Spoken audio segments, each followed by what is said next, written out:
आपल्यासोबत बोलण्यासाठी शरद पवार गटाचे जितेंद्र आव्हाड हे जोडले गेलेले आहे। जितेंद्रजी, डोंबिवलीमध्ये भीषण असा हा स्फोट झालेला आहे। 5 ते 6 कामगार जखमी देखील झालेले आहेत। आपली या संदर्भातली माहिती आणि सर्वात प्रथम प्रतिक्रिया।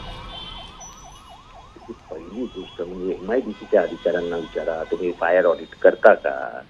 Fire fighting material in space जागेवर आहे का? ते कधीच त्याच्याकडे लक्ष देत नाही आणि मग बातम्या येतात, बातम्यांवरती मला कधी सुरू होतात, उद्यापर्यंत बातमी बदललेली असेल, जे जखमी होतील त्याच्यातला एखादा मृत्युमुखी पडेल। तुम्ही एक छोटीशी बातमी येईल की कालच्या दुर्दैवी स्फोटामध्ये जखमी झालेल्या एकाचा मृत्यू। याच्या पुढे काय? 2 वर्षापूर्वी असाच एक मोठा स्फोट डोंबिवलीच्या त्याच जागेवरती लागला होता। त्याच्यात काही रेसिडेन्शियल घरांना आगी लागल्या होत्या। काय झालं पुढे? जितेंद्रजी, राहिलेली नाही, कारण का विचारणारेच मजबूत नाही आहेत। विचारणारे मजबूत असते तर काय प्रश्न येत नाहीत। जरा थोडं तरी घाबरतात। सरकार नावाच्या यंत्रणेची भीतीच गेली आहे। पैसे पे खेळ चलता है, विषय संपला। जितेंद्रजी, विचारणार कोण नाही असं तुम्ही म्हणताय। फायर ऑडिटचा मुद्दा आता पुन्हा एकदा आपण पाहतो ऐरणीवर आलेला। या संदर्भात आता तुम्ही काही आवाज उठवणार आहात का? That is a necessity. ऐरणीवर कसला आणताय? That is a necessity of the year. प्रत्येक वर्षी फायर ऑडिट झालंच पाहिजे।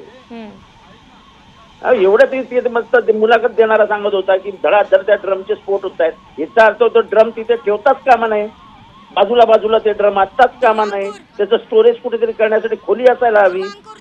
हे कोण बघणार? हे बघणार काय त्या तिथल्या नागरिकांचं काम आहे? हे बघणं त्या एमआयडीसीच्या अधिकाऱ्यांचं काम आहे। कोण घेणार जबाबदारी?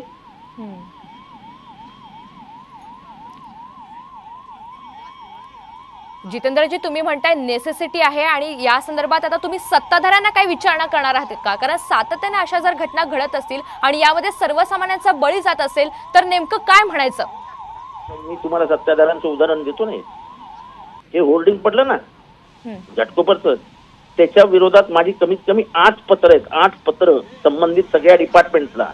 विधानसभेत चर्चा आहे, सगळं आहे, पण बांधणारा माणूस, देणारा माणूस आणि हातात पैसे घेणारा माणूस, या तिघांची कडी इतकी मजबूत होती की आमदाराला कोण विचारते?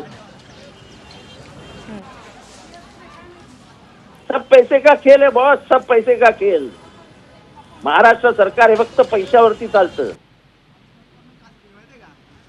सत्ताधाऱ्यांवर तुम्ही गंभीर असे स्वरूपाचे आरोप करताय, मात्र या संदर्भातला पाठपुरावा तुमच्याकडून कशा पद्धतीने केला जाईल?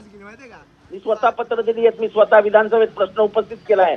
डोंबिवलीत 2 वर्षापूर्वी ह्याच्यापेक्षा भयंकर आग लागलेली, त्याच्यानंतर काय प्रिकॉशनरी मेजर्स घेतल्या जाहीर कराव्या एमआयडीसीने। केमिकल फॅक्टरीज कशा असल्या पाहिजेत, त्याची रचना कशी असली पाहिजेत, त्याच्यामध्ये काय काय फायर एक्सटिंग्विशर्स पाहिजेत, फायर वरती कंट्रोल करण्यासाठी काय काय उपाययोजना पाहिजेत, ते कोण सांगणार, कधी करणार आणि कोण जबाबदारी घेणार? हाताला थोडं ग्रीस लागलं की सगळं संपलं।